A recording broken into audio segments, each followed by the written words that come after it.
তদভক্তায় তদভক্তায় নমো নমঃ। শ্রী চৈতন্য মুকুট গিন্ন হরে কৃষ্ণেতি বন্যকম নিমজ্জন্তং জগৎ প্রেমে বিজয়ন্তং তদাহ। ছন্তাবতার বহুব পুষ্কর নবস্য সর্বত ভদ্র কৃষ্ণ দন্য কোবালতাস্য বিপ্রমোদ ভগবতে। কৃষ্ণায় গোপীনাথায় মদন মোহনায় চ মদিশ প্রাণনাথায় গোবিন্দায় নমো নমঃ। নারায়ণ নমস্কৃত্য নরং চৈব নরোত্তমং দেবীং সরস্বতীং ব্যাসং তত জয় মুদীরয়ে। হরে কৃষ্ণ কৃষ্ণ কৃষ্ণ হরে হরে, হরে রাম রাম রাম হরে হরে। আমাদের আস্বাদন করছে শ্রী চৈতন্য ভগবান শ্রীমান চৈতন্য মহাপ্রভু লীলা আস্বাদন। এই লীলা আস্বাদন করতে গেলে আগে বৃন্দাবন দাস করে বিশেষ করুণা পেয়েছে। এটা আমাদের গ্রন্থকার কৃষ্ণদাস কৈরাগোস্বামী পাদ, তিনিও তাকে বন্দনা করেছেন, কারণ তিনি আদি ব্যাস, তিনি বিভক্ত কর্তা। তিনি দাপর যুগে তিনি ব্যাস রূপে আবির্ভূত হয়ে ভগবানের শ্রীমদ্ ভাগবত তিনি প্রচার করেন। তিনি লেখক। আবার গৌরূপে যখন নদিয়াতে আসেন, তিনি আবার নাম পরিবর্তন করে বৃন্দাবন দাস নাম রূপ ধারণ করে তিনি কলিযুগে মহাপ্রভুর এইসব লেখক তিনি। কারণ সেই ভাগবত এখানে পয়া ছন্দ, সেখানে শ্লোক সহজ পন্থায়। আগে গৌরসুন্দরকে জানতে হবে। গৌরসুন্দরকে যদি না জানা যায়, কৃষ্ণলীলা কিছু বুঝতে পারবো না। তিনি কি নিয়ে আসলেন শাস্ত্রে বলছেন, লঘু ভাগবতামৃতে শ্রী চৈতন্য মুকুটগিন্ন হরে কৃষ্ণেতি বর্ণকা। শ্রীমান মহাপ্রভু ওই কলিযুগে বেশি কিছু বর্ণ আনেননি, জীবের প্রয়োজন নেই। হরে কৃষ্ণ এই বর্ণ তিনি নিয়ে এসছেন। শ্রীমান মহাপ্রভু সংকীর্তন দ্বারা জগৎকে প্রেম দিয়ে তিনি ধন্য করেছেন। কেন কলিযুগের জন্য আমাদের জন্য কিছু আনেননি, শুধু কৃষ্ণ নিয়ে এসছেন। জীবের প্রয়োজন কি? জীবের প্রয়োজন কৃষ্ণ। এই জগতের বস্তু জীবের প্রয়োজন নয়, কৃষ্ণ জীবের প্রয়োজন। তার জন্য সেই কৃষ্ণের প্রয়োজন বলে গৌর রূপেছে তিনি কৃষ্ণকে সবাইকে দান করছেন। এই তোমাদের প্রয়োজন কৃষ্ণ আর কৃষ্ণ প্রেম। কারণ জীব জাতি শুধু অটোমেটিক জনি ঘুরছেন, তাদের স্থিতি নাই, তারা শুধু জনি ভ্রমণ করছে। একটা দুটো জনি না, 84 লক্ষ জনি। তার জন্য মহাপ্রভু ওই জীবের দুঃখ দেখে বলছেন না। আবার জনি ঘুরতে ঘুরতে ঘুরতে হয়রানি যাচ্ছে, পরিশ্রম হয়ে যাচ্ছে। কারণ একবার দুবার জনি ঘোরা যায়, কঠোর পরিশ্রম করতে করতে হয়রানি যাচ্ছে, পেরিয়ে উঠছেন না। জীব জাতি তদ্রূপ জনি ঘুরতে ঘুরতে তিনি হয়রানি হয়ে যাচ্ছে। আর বলছেন ভগবান আর জনি ঘুরতে ভালো লাগছে না ভগবান, আমার কর্মদোষে আমি জনি ঘুরছি। এই কর্মদোষ আপনি ছাড়া কেউ কাটাতে পারবে না, আমাদেরকে ধন্য করো। মহাপুরুষ জীবের এই দুঃখ দেখে তিনি কলিযুগে কৃষ্ণ কৃষ্ণ নাম নিয়ে চলে আসেন। হরে কৃষ্ণীতে বর্ণকা অপূর্ব লঘু ভাগবতামৃতে রূপগোস্বামীপাদ বর্ণনা করছে। নিমজ্জন তো কেবল ডুবাচ্ছেন তাদেরকে রস সমুদ্রে, নাম সমুদ্রে, তাদেরকে ডুবাতে লাগে। হ্যাঁ না ভগবান, আমরা কাকে ভজনা করবো? কে বা ভজনীয় আছেন? জীবের কল্যাণের জন্য তিনি কি করছেন তার জন্য শ্রীমান মহাপ্রভু বলছেন আমার রাধাকে কেউ জানে না, রাধা আমাকে কিভাবে ভজন করে আমার রাধাকে কেউ জানে না। তাই তিনি রাধার ভাব আর কান্তি নিয়ে চলে আসলেন ভক্তরূপে।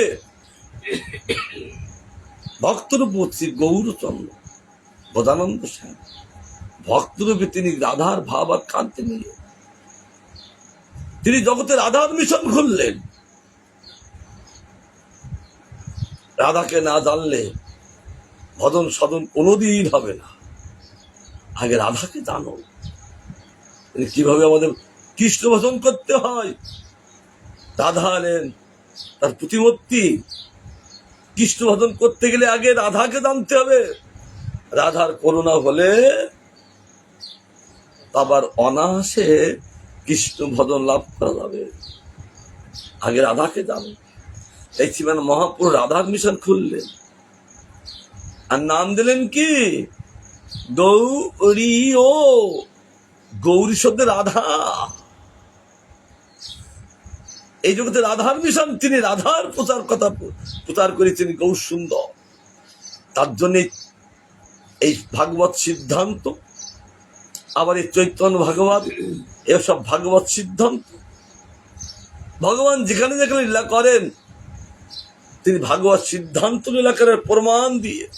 যেহেতু তিনি প্রমাণ ভগবান, তার জন্য তার লীলা সব প্রমাণ দিয়ে শ্রীমৎ ভাগবতের কথা তিনি সবই বলেছেন এই কয়ের ছন্দে।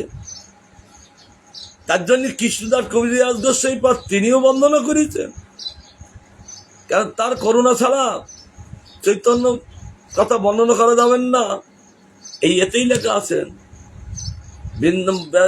কৃষ্ণদাস কবিরাজ গোস্বামী তিনি বন্দনা করেছেন কৃষ্ণ লীলা ভাগবতে কয়ে বেদ ব্যাস, চৈতন্য লীলার ব্যাস বৃন্দাবন দাস। বৃন্দাবন দাস কইলা চৈতন্য মঙ্গল, যার শ্রবণে না আসে সর্বয় অমঙ্গল। চৈতন্য নিতাই যাতে জানিয়া মহিমা, যাতে জানি কৃষ্ণ ভক্তি সিদ্ধান্তের সীমা। ভাগবতের যত ভক্তি সিদ্ধান্তের সার, দিকে আছে ইহা জানি পূজায় উদ্ধর। চৈতন্য মঙ্গল শুনি যদি পাষণ্ডী জবন, সে বৈষ্ণব হয় ততক্ষণ। মনুষ্য চরিত্রে আরে ওই তো গ্রন্থ ধন্য, বৃন্দাবন দাসমুখে বক্তা শ্রী চৈতন্য। বৃন্দাবন দাসপথে কোটি নমস্কার, ওই সে গ্রন্থ করিতে তারিল সংসার। তার কি অদ্ভুত চৈতন্য চরিত বর্ণন, যার শ্রবণে কৈলাস শুদ্ধ ত্রিভুবন। কৃষ্ণদাস কৈলাস গোস্বামী বলতেন, তার পাদলতাই প্রণাম করি, দণ্ডবোধ করি। তার করুণা ছাড়া কোনো কিছু প্রকাশ হবে না। এই বৃন্দাবন দাস ঠাকুরের যখন মহাপ্রভু লীলা করলেন, সংকীর্তন করেছেন নবদ্বীপে, কিন্তু তখন তার জন্ম হয়েছিলেন পরে, তখন তার জন্ম হয়নি, জন্ম তার পরে হয়েছিল। তার জন্য তিনি চিন্তা করলেন, হায় হায়, আমার কেন এখন জন্ম হলো, আমার তখন কেন জন্ম হলো না? তাহলে আমি সেই লীলা দর্শন করতাম। আক্ষেপ, আমি সেই লীলা দর্শন করতে পারলাম না, তার জন্য আক্ষেপ। হায় হায়, আমার কেন তখন জন্ম হলো না, কেবল দুঃখ করতে লাগে। তার আত্মীয় উৎকণ্ঠা দেখে নিত্যানন্দ পূর্ব বলছেন, ঠিক আছে বৃন্দাবন, কারণ এই বৃন্দাবন দাস ঠাকুরকে তিনি নিত্যানন্দের শিষ্য, আবার তিনি ব্যাস অবতার, আবার তিনি বৃন্দাবন দাস রূপে তিনি এই জগতে অবস্থান করছেন। তারপর গৌরকে জানতে গেলে কার করুণা আমি জানবো, তার জন্য তিনি ওই নিত্যানন্দের চরণাশ্রিত হলে না। গৌরকে জানতে গেলে আগে নিত্যানন্দের করুণা ছাড়া গৌর সুন্দরকে জানা যাবেন না। কারণ নিত্যানন্দকে না জেনে রঘুনাথ দাস গোস্বামী ভুল করেছিলেন। তাকে দণ্ড দিয়েছিলেন নিত্যানন্দ প্রভু, তিনি বুঝিয়ে ফেলেছিলেন। তার জন্য তিনি বলছেন আমার আগে নিত্যানন্দে করুণা পড়ে যাও। কি মাধুর্য সব লীলা! তার জন্য তিনি বলছেন আমি এনাকে আমি গুরু করব। তিনি গুরু করিয়েছেন আর গুরুদেবের সেবা করতেন। এই আক্ষেপ গুরুদেব বুঝতে পারলেন যে সেই লীলা দর্শন করা তার রুচি জেগে গেছেন। নিত্যানন্দের চিত্ত বিগলিত হলেন তার আত্মীয় উৎকণ্ঠা দেখি। তখন তিনি বলেছিলেন, কিছু বলেননি, বৃন্দাবন যথাযথ সময় তোমার সব শ্রীলীলা দর্শন হবে। গুরুদেবের সেবা করতে লাগলো। শ্রীমান মহাপ্রভু অন্তর্ধ্যান, নিত্যানন্দ তুমি আছেন। গুরুদেবের সেবা করতেন বৃন্দাবন দাস ঠাকুর, কিন্তু চিত্তে আক্ষেপ, দুঃখের মধ্যে যে অনুরাগ, দুঃখের মধ্যে যে আলাপ, আক্ষেপ অনুরাগ প্রেমের স্বভাব সেখানে থাকেন। দুঃখের মধ্যে যে আলাপ তাকে বিলাপ, পাগলের মতো প্রলাপ তাকে বলে প্রলাপ। নিত্যানন্দ অন্তর্কথা বুঝতে পারলেন। নিত্যানন্দ প্রভু গৌরমণ্ডল তিনি কেবল হরিসংকীর্তন করে তার নিজ পার্শ্বদের নিয়ে হরিসংকীর্তন করে চলেছেন বৃন্দাবন দাস ঠাকুর সঙ্গে। তিনি প্রতিদিন তার সেবা করেন, এই নিত্যানন্দ প্রভুর সেবা করেন। একদিন তিনি কি করলেন, তিনি খেয়ে একটু বিশ্রাম করবেন, প্রতিদিন দিতেন হরিতকি। নিত্যানন্দ একটু হরিতকি খেতেন খাওয়ার পরে। তখন কোনোদিন বলেননি, কিন্তু এক জায়গায় গিয়েছিলেন, সেই যা দেনুর, সেখানে আমার গৌরমণ্ডল পরিক্রমা পরে দেনুর, ওরা বর্ধমান জেলার না, দেনুর সেই বটবৃক্ষ এখনো পর্যন্ত অবস্থান করছেন। ৪৫ বছর বয়স, সেই বটবৃক্ষ এখনো সাক্ষী দিচ্ছে। ওখানে হরিসংকীর্তন করে, ওখানে নিত্য কীর্তন করে, ওখানে বিশ্রাম করেছিলেন, কিছু গ্রহণ করেছিলেন। সেই সময় বৃন্দাবন দাস ঠাকুর তিনি হরিতকি দিয়েছিলেন। সঙ্গে সঙ্গে নিত্যানন্দ প্রভু বলছেন, বৃন্দাবন এই হরিতে পেলে কোথায়? ওই গুরুদেব আপনার জন্য রেখেছি, আমরা ত্যাগী, তুমি সঞ্চয় করলে কেন? অথচ প্রতিদিন দিতেন, কোনোদিন বলেননি। অর্থাৎ তাকে করুণা করার জন্য তিনি একটা কারণ প্রকাশ করলেন। কারণ ছাড়া কোন বস্তু প্রকাশ হয় না, কারণ ছাড়া ভগবান আসেন না, কারণ ছাড়া ভগবান তিনি জগৎ থেকে যান না। তার জন্য তুমি কেন রাখলে? আমরা ত্যাগী। গিরেরা সঞ্চয় করে, তাদের বাল বাচ্চা থাকেন, তাদের প্রয়োজন আছে। আমরা ত্যাগী, তুমি সঞ্চয় করলে কেন? অর্থাৎ আমার সঙ্গে থাকার তোমার যোগ্যতা নেই। তিনি রেখে গেলেন যে নিত্যানন্দ তিনি রেগে যান না, কিন্তু আজ যে রেগে যাচ্ছেন তার মধ্যে থাকে করুণা। গুরু বৈষ্ণব ভগবান তারা যে রেগে যান তাদের মধ্যে থাকে করুণা। তার জন্য তিনি রেগে গেলেন। আমরা বুঝতে না পেরে মনে করে গুরুদেব রেগে যাচ্ছেন কেন? শিক্ষা দেওয়ার জন্য তিনি রাগেন। আবার ওই রাগের মধ্যে থাকে করুণা, তাকে আশীর্বাদ করবেন না, আমার সঙ্গে তিনি থাকতে পারবে না। সমস্ত পার্শ্বদেরকে নিয়ে সে দাপর যুগে ছিলেন। বলরাম পার্শ্বদ, আবার কৃষ্ণ পার্শ্বদ। কৃষ্ণ পার্শ্বদেরকে নিয়ে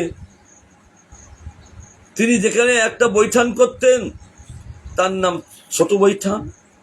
বলরাম নিজ পার্শ্বদেরকে নিয়ে যেখানে বৈঠান মানে সভা করতেন, আলোচনা করতেন, কাল কোথায় কি প্রোগ্রাম হবে, কোথায় কি লীলা হবে, কোথায় কি কোন বনে যাওয়া হবে। তার জন্য বলরাম তার নিজ পার্শ্বদেরকে নিয়ে সেখানে তারা সভা করতেন, আলোচনা করতেন। এই যে সেই জায়গাটার নাম হলো বড় বৈঠান।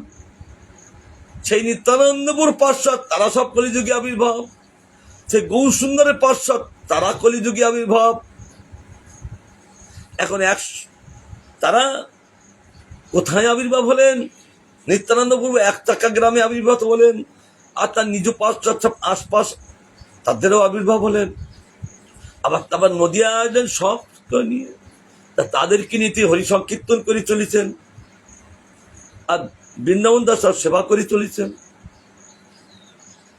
তখন তিনি বলেছিলেন, না, আমার সঙ্গে তোমার যোগ্যতা নেই, তুমি যাও সংসার করাবে, দাও, তোমার সঞ্চয় ভাব আছে।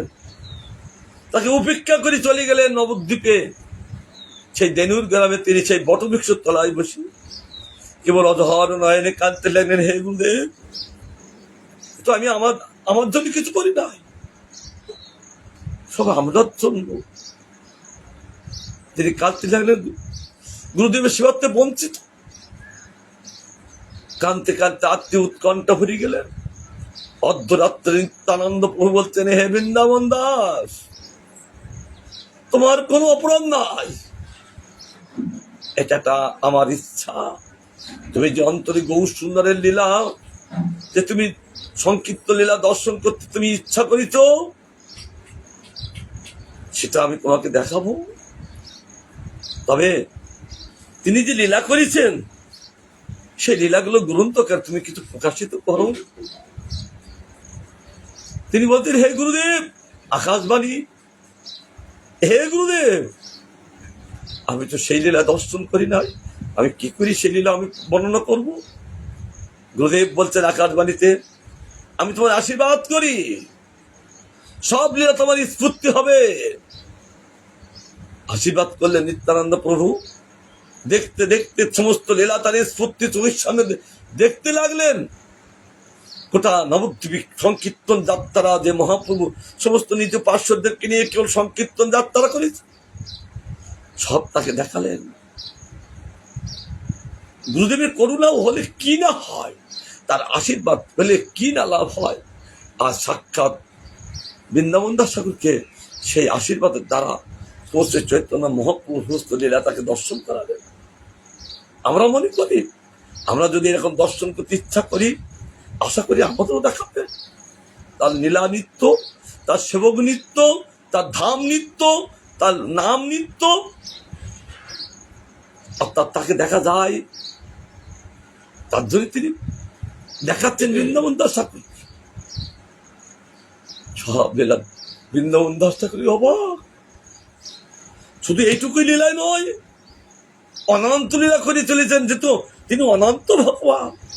আর নিত্যানন্দ সঙ্গে আছেন মাধুর্য সংকীর্ত। ওই লীলা একবার যিনি দর্শন করেন, সব মাধুর্যময় হয়ে যান।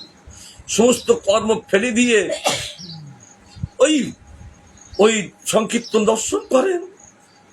তারা নৃত্য করতেন নবদ্বীপবাসীর সঙ্গে, তাদের নিজেদের কর্ম সব পরিত্যাগ করে দিতেন। যেমন কৃষ্ণচন্দ্র তিনি গোচারণে যেতেন, তিনি নটবর বেশ, নবকিশোর, আবার বেণুকর, আমার শ্রীমান মহাপ্রভু অপূর্বভাবে চৈতন্য চৈতন্যতে তিনি লীলা করেছেন।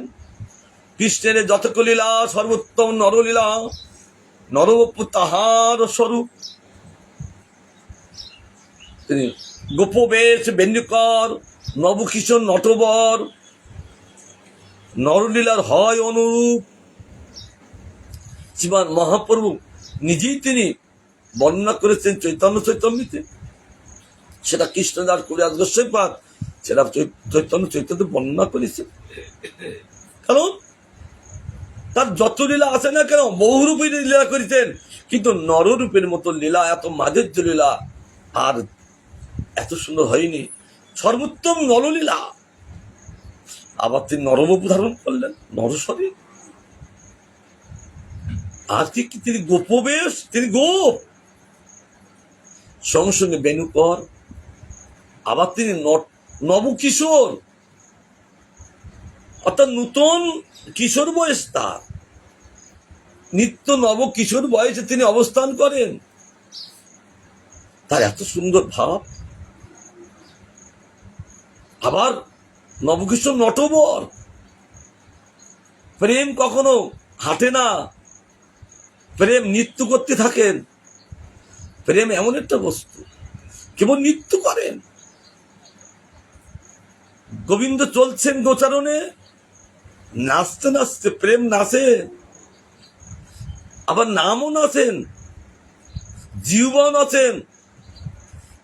এটা হরিনাম চিন্তামণিতে এটা হরিদাস ঠাকুর বলেছেন, প্রভু তোমার নাম এমন একটা বস্তু যে তুমি নামের মতো, তুমি তোমার নামের মতো আমি কি বর্ণনা করব। অর্থাৎ তুমি বক্তা, তুমি প্রশ্নকর্তা, অর্থাৎ আমার জীবায় তুমি বক্তা। তারা নিজেরা কোনো বলেন না আমরা বক্তা, আর বাস্তবতায় আমরা কেউ বক্তা নই। বক্তা হলেন গুরু বৈষ্ণব ভগবান। ওনারা আমাদের যা বলাবেন তাই আমাদের জীবায় প্রকাশিত হবে। হরিদাস ঠাকুর নিজের দৈনিকই বলেছিলেন শ্রীমান মহাপ্রভুকে সিদ্ধ বকুলে, প্রভু নামের স্বরূপ হয় শুদ্ধ সত্যময়, জলগন্ধ শুদ্ধ নয় কৌনয় রয়, কৃপা করে নামরূপী আমার জীবয়, নিরন্তর নাচে প্রভু ধরিত পাই। নাম নাচে জীব নাচে, নাচে প্রেমধন, জগৎ নাচা মায়া করে পালায়। প্রভু তোমার নাম নাচে, আবার প্রভু তোমাদের প্রেম সেও নাচে।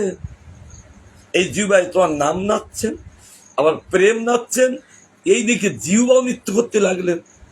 আর মায়া দেবীর সঙ্গে সঙ্গে পালিয়ে চলে গেলেন। না না না না, আর থাকা যাবে না। যেভাবে নৃত্য চলতে, তাণ্ডব নৃত্য দণ্ডে আমার গৌর কৃষ্ণচন্দ্র তিনি এই 9টার সময় তিনি গোচারণে যাবেন। তিনি নাচতে নাচতে চলেছে।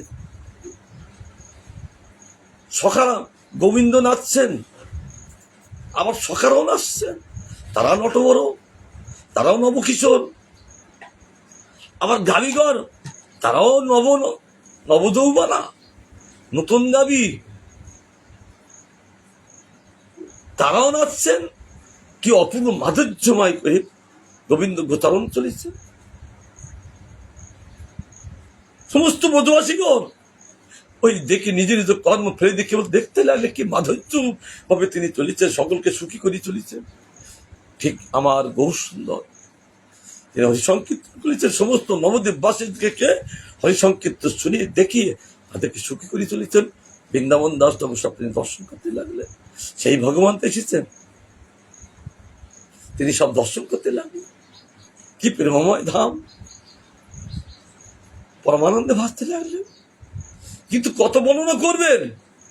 গুরুদেব বললেন তুমি এগুলো বর্ণনা করো, তার লীলা জগতে বর্ণনা করো। যদি না রাখো, তার কীর্তি যদি না থাকে, জীব কি নিয়ে থাকবেন? তার জন্য তার লীলা থাকবে জগতে, তার ধাম থাকবে জগতে, তার নাম থাকবে জগতে। ঠিক যুগপৎ কৃষ্ণচন্দ্র যখন তিনি 125 বছর লীলা করে চলে যাচ্ছেন, তখন তিনি ধামকে বলেছিলেন, ধাম এ লীলা শক্তি, আমার এই প্রেম তোমার কাছে রেখে গেলাম, আমার এই লীলা তোমার কাছে রেখে গেলাম। যারা এই লীলায় আশ্রয় করবে সে আমার প্রেম লাভ করবে। আজও পর্যন্ত সে বোঝো ধাম, ওই ধাম দর্শন করলে গৌর কৃষ্ণ প্রেম লাভ হয়। আর আমাদের গৌর ধাম দর্শন করলে কেবল গৌর প্রেম লাভ হন। গৌর প্রেমভূমি, তার পদাঙ্কিত বই প্রেমময় ভূমি নবদ্বীপ ধাম। এই জন্য গৌর ধাম পরিক্রমাটা বিশেষ। এটা ভক্তিমোহন ঠাকুর তিনি প্রচলন করিয়েছেন পৌবাদের দ্বারা। তুই প্রসার করো, নবদ্বীপ ধাম পরিক্রমার ব্যবস্থা করো। তার কৃপায় বহুপাত তিনি এই নবদ্বীপ ধাম পরিক্রমার ব্যবস্থা করলেন। আর যদি এটা না থাকতেন আমরা কোথায় থাকতাম? আমরা তাদের কাছে চিরঋণী। তবে আমরা তার থেকে ঋণ শোধ হবো কি করে? এই হরিসংকীর্তন করলে আমরা তাদের কাছে ঋণ হব না। শাস্ত্রীয় বিধান আছেন, যদি কারোর বাড়ি যদি প্রসাদ পেয়ে চলে যাওয়া হয়, তাদের বাড়ি হরিকীর্তন না করলে ঋণেই চলে যেতে হয়। তার জন্য হরিকীর্তন করতে হয়। হরিকীর্তন করলে তাকে তাদের বাড়িতে ঋণ হয় না, তাদের হরিকীর্তন করতে হয়। শাস্ত্রে এত বিধান আমাদের দেখিয়েছে। তার জন্যে এই কীর্তনটা বিশেষ। আজ আমার নিত্যানন্দপুর কৃপায় এই চৈতন্য নবদ্বীপে 24 বছর যে যা লীলা করেছেন, তিনি সেই লীলা বর্ণনা করলেন চৈতন্য ভাগবতে। তাও বেশি নয়, চৈতন্য মহাপ্রভুকে দর্শন করে তিনি পরমানন্দে ভাসতে যাচ্ছেন, বিভোর হয়ে গেলেন, সেই লীলা রস পান করতে করতে ডুবে গেলেন। আবার বললেন, বৃন্দাবন তুমি আমার লীলা বর্ণনা করো, এই কীর্তি বর্ণনা করো, কারণ সব লীলা তোমার বর্ণনা করতে হবে না, অনন্ত লীলা মহাপ্রভু সব আদেশ করলেন এই লীলা বর্ণনা করো। তারপর তিনি মহাপ্রভু আদেশে স্ফূর্তি লাভ করে তিনি এই চৈতন্য ভাগবত বর্ণনা করলেন। তার জন্য প্রথমেই তাকে বন্দনা করলেন তিনি বৃন্দাবন দাস ঠাকুর। কি মাধুর্যময় করে বন্দনা করলেন, যে প্রথম একটা শ্লোক দিলেন, কি প্রথম শ্লোক হলো তিনি অপূর্ণভাবে বর্ণনা করে চলেছেন। আদানি লম্বিত ভুজৌ কনকাবদত সংকীর্তন নৈক পিতরৌ কমলায়তাস্যৌ বিশ্বম্ভরৌ দ্বিজুবরৌ যুগধর্ম পালৌ বন্দে জগৎ প্রিয় করৌ করুণায় অবতারৌ। সমস্ত তাকে বর্ণনা করতে লাগলেন প্রথম শ্লোক দিয়ে। তা বিরাট দুরন্ত এটা। 24 বছর তিনি যে লীলা করেছিলেন সেই লীলা বর্ণনা চলছেন এই চৈতন্য ভাগবতে। সন্ন্যাসের পরে আর 24 বছর যা লীলা করেছেন সে লীলা বর্ণনা চলেছে চৈতন্য চরিতামৃতে।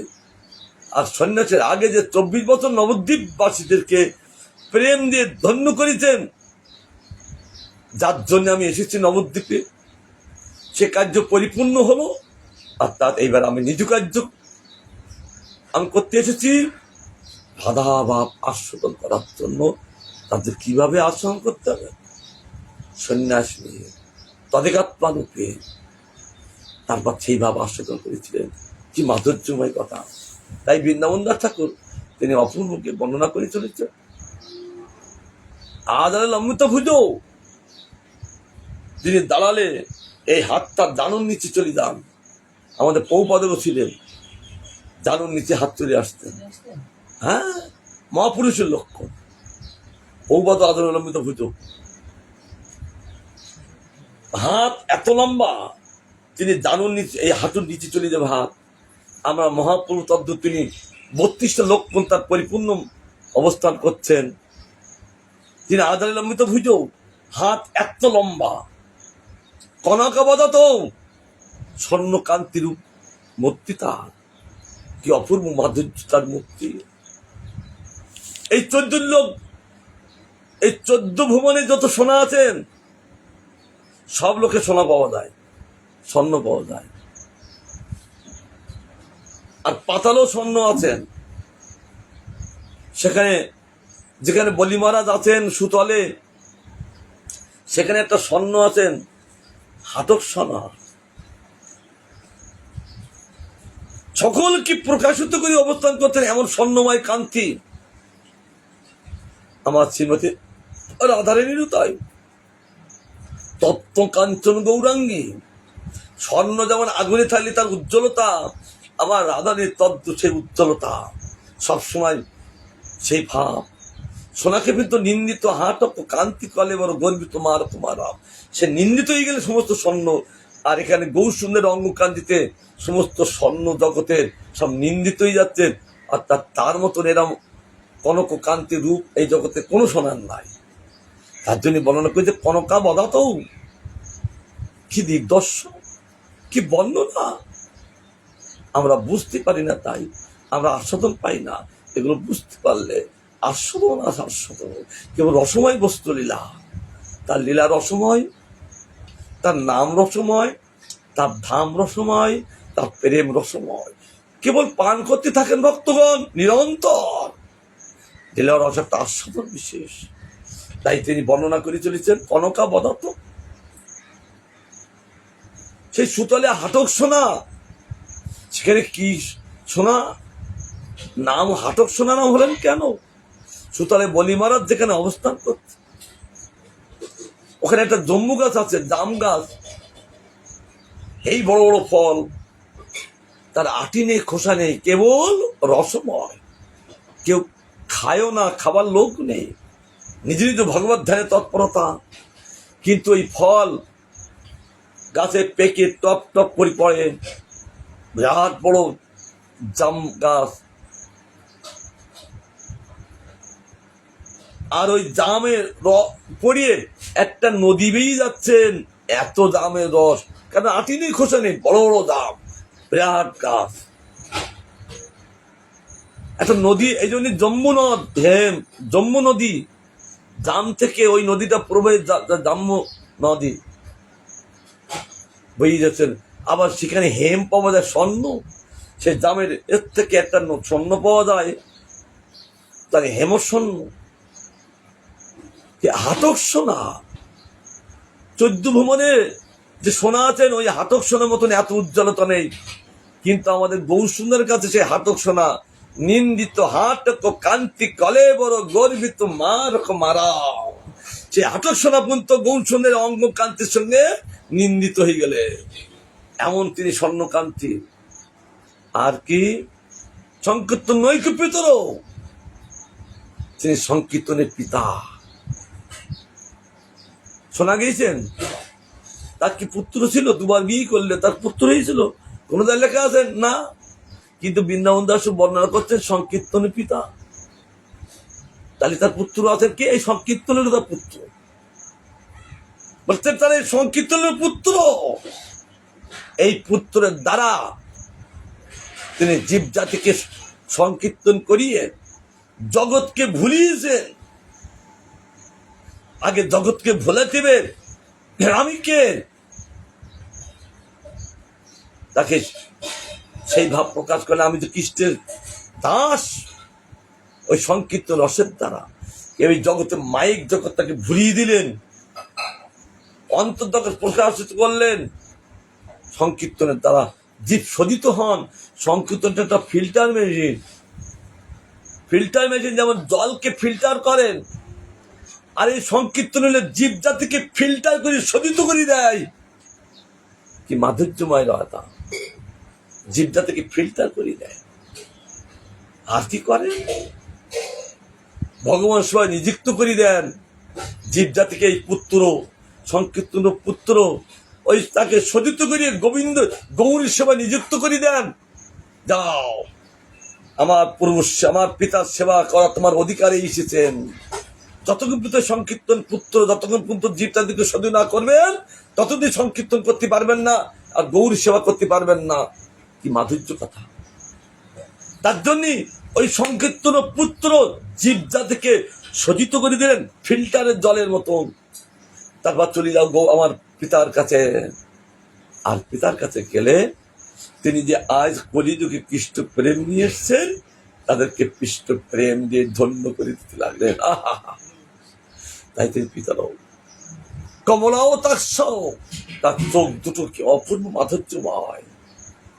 যেদিক তাগাই সেদিক জীব জাতিকে কৃপা দৃষ্টির দ্বারা করুণা করে পাপ সব কল নষ্ট করে কেবল তাদেরকে প্রেমে ভাসাতে লাগলেন। কোথায় বর্ণনা করেছেন? কৃষ্ণদাস কবিরাজ গোস্বামী চৈতন্য চৈতামৃততে বর্ণনা করেছেন। তিনি এসেছেন জীব জাতিকে কৃষ্ণ প্রেম দিয়ে ধন্য করবেন। যে তো সব পাপী, পাপ নষ্ট না করলে তো কৃষ্ণ প্রেম লাভ করতে পারবেন না। তার জন্য শ্রীমান মহাপ্রভু তিনি বলতে লাগলেন কি, হরি বলে, এই জি তোরা হরি বলো, বাহু তোলো। মহাপ্রভু বলতে লাগলেন, এই জি তোমরা আর কিছু বলতে যেও না, অনেক কিছু বলিছ, আবল তাবল বকিছ, আর কেবল জনি ঘুরিছ, আর কিছু বলতে যেও না। বাহু তোলো, স্যালেন্ডার করো। বাহু তোলো মানে আত্ম স্যালেন্ডার করা, সমর্পণ করা। তার জন্য বলতে হরি বলে বাহু তুললে তো হাত তোলো। সঙ্গে সঙ্গে তারা তুললেন, আর আমার গৌর সুন্দর কমলাও তাকে দৃষ্টি করলেন কৃপা দৃষ্টি। আর কৃপা দৃষ্টির দ্বারা জীবের যত পাপ নষ্ট করে দিলেন। করিয়া কলমশ নাশ প্রেমেতে ভাষায়, ওই কলমশ পাপ নষ্ট করিয়ে তাদেরকে প্রেমে ভাসাতে লাগলেন, আর তারা কেবল প্রেম সাগরে সাঁতার কাটতে লাগলেন। তার জন্য আমাদের পরমানন্দ সরস্বতী বাপ তিনি চৈতন্য চন্দামৃতে বর্ণনা করে চলেছেন, দেখো এই জীব, আজ এত বড় একটা ডাক্তার এসছেন কলিযুগে, তোমরা ডাক্তার কাছে চলে এসো, তোমরা যে অসুস্থ সুস্থ হয়ে যাবা, আর নাম সংকীর্তনে মজে থাকতে পারবা, আর কৃষ্ণ প্রেম সাগরে শুধু সাঁতার কাটতে পারবা, তোমরা চলে এসো। নেমন্তন্ন করলেন, সব যুদ্ধ থেকে নেমন্তন্ন নবদ্বীপে আসতে বলছেন। আমাদের পরমানন্দ সরস্বতী বাপ আসজীব এখানে তিনি সব সংকীর্তন করে জীবজাতিকে কৃষ্ণ প্রেম দিয়ে ভরণ পোষণ করতে লাগলেন। জীবের অন্য কিছু প্রয়োজন নয়, জীবের প্রয়োজন কৃষ্ণ প্রেম। জীবের প্রেম নাই বলে তারা ধ্বনি ঘুরছেন, না আমি কলিযুগে আর তাদেরকে ধ্বনি ঘোরাবো না, ধ্বনি ঘোরা বন্ধ করবো। তাই তিনি কৃষ্ণ প্রেম দিয়ে ধ্বনি ঘোরা বন্ধ গেল জীবজাতিকে, আর তাদেরকে সংকীর্তন করে নিত্য গোলকধামে তাকে নিয়ে চলে গেলেন। এটা গোলকধামে নিয়ে যাওয়ার একটা পন্থা রাস্তা, এখানে একটা সেন্টার। জীবজাতিকে কি করে তাদের নিজেকে ভগবান নিয়ে যাবেন, তারই সন্তান, তার সন্তানকে নিজেতে কি করে সজিত করিয়ে, তাই গৌরসুন্দর কলিযুগে যে তাদেরকে সংকীর্তিত তারা সজিত করে কৃষ্ণ প্রেম দিয়ে তাদের ধ্বনি ঘোরা বন্ধকে দিয়ে তাদেরকে নাম সংকীর্তনে এবং কৃষ্ণ প্রেম তাদেরকে রাখতে লাগলেন, যত সময় তাদেরকে গোলক বৃন্দাবনে নিয়ে গেলেন। তিনি বিশ্বম্বর বলছেন না, একটা শ্লোকে কত ব্যাখ্যা চলছে। তিনি বিশ্বম্ভর বলে, আমি জীব জাতিকে ওইসব চাল ডাল আটা টাকা পয়সা দিয়ে আমি ভরণ পোষণ করবো না, এতে জীব বঞ্চিত হয়। কারণ কতদিন চলে, সরকার যে দিচ্ছেন এই যে রেশন দিচ্ছে না, সরকার দিচ্ছেন তো কতদিন যায়, 5 কিলো কি এক মাস যায়, 5 কিলো করে দেয়। এই সরকার যে আমাদের উপকার করতে 5 কিলো চাল দিয়ে, আমার কি এক মাস চলে? তাহলে আবার কিনতে হয়, তার জন্য আবার তার পরিশ্রম করতে হয়, ও অর্থ প্রয়োজন। তার জন্য তিনি বলছেন না না না না না না, আমি জীব জাতিকে আর বঞ্চনা করবো না, আমি তার কৃষ্ণ প্রেম দিয়ে এই বিশ্বকে আমি ভরণ পোষণ করবো। আমরা বিশ্বম্বর নামটা সার্থকতা করবো, ওইসব এই জগতের বস্তু দিয়ে আমি সার্থকতা করবো না। আর জিজু বড়, জিজুদের মধ্যে তিনি শ্রেষ্ঠ গৌরসুন্দর। জয় গৌরসুন্দর কি বলছেন, জিজুদের মধ্যে তিনি শ্রেষ্ঠ। এরকম ভাবে তিনি আর জগতে আর অন্য শ্রেষ্ঠ বস্তু কিছু ছিলেন না। তার জন্য জিজুদের শ্রেষ্ঠ, জিজু মানে ব্রাহ্মণের মধ্যে শ্রেষ্ঠ ব্রাহ্মণ। যেমন শ্রেষ্ঠ ব্রাহ্মণ ছিলেন রূপ সনাতন কর্ণাটক ব্রাহ্মণ, তারা শ্রেষ্ঠ ব্রাহ্মণ। আর আমার কলিযুগে ছিলেন মহাপ্রভু, তিনি জিজুদের মধ্যে শ্রেষ্ঠ ব্রাহ্মণ, আবার যুগধর্ম পালক। এই যুগধর্ম নাম সংকীর্তন জীবজাতিকে, নাম সংকীর্তনকে জীবজাতিকে পালন করতে এসেছে। নাম সংকীর্তন না করলে তাকে জীবজাতিকে পালন করা যায় না। তাই যুগধর্ম পালন একশোকে কত ব্যাখ্যা করছেন আমার বৃন্দাবন দাস ঠাকুর, তিনি ব্যাসদেব তো। আর গৌসূর্যের কলিযুগে তিনি আসেন, সেই কলিযুগে তার গৌরীর লীলা বর্ণনা করা এই ব্যাসদেব, এই বৃন্দাবন দাস পেয়েছে, তার লীলা বর্ণনা করেন। আর দাবর যুগে তখন তিনি লীলা করেন, তখন ব্যাস রূপে তার লীলা বর্ণনা করেন। আর তিনি আদি লেখক, তার লীলা বর্ণনা করবেন অন্যকে, অর্থাৎ ভগবানই ভগবান নিজের লীলা বর্ণনা করেন।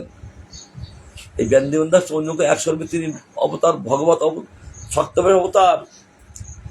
তাই আমি কি করি, বন্দে জগৎপ্রিয় করো, এই জগৎপ্রিয়বাসীকে করুণা করার জন্য এসেছেন, করুণায় অবতারও। কৃপা করে তিনি এই কলিযুগে আমাদের জীবের জন্য তিনি অবতারণ করেছেন। আহা, কি মাধুর্যময় কিল্লা। তিনি বলতে লাগলেন, আর 100 লোকের ব্যাখ্যা আমরা আশা করলাম। এত বড় গ্রন্থ আমরা একটা বসে বসে যদি আস্বাদন করি তখন মাধুর্যময় হয়ে যাব। তা এই বলে আমার গৌরী সুন্দর কথা আমি সমাপ্তি করছি। যার সবার নিজের নিজের সেবা আছে, যার গৌর সুন্দর জগতে যতদিন আমাদের জগতে রাখেন, হে গৌর সুন্দর আমাদের তো এই নীলা নিত্য এই রস আমাকে আস্বাদন করান। এই জগতে আমরা জন্মগ্রহণ করেছি অন্য কিছু আস্বাদন করার জন্য না, এই লীলার আস্বাদন করার জন্য আমাদের জন্ম দিয়েছেন।